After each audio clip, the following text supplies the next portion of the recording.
as I do not believe in original sin. However,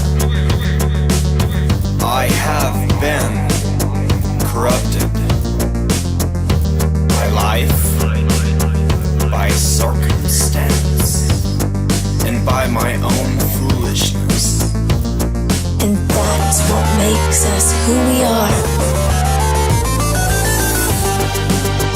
We are all searching for that one moment when the music captures our soul.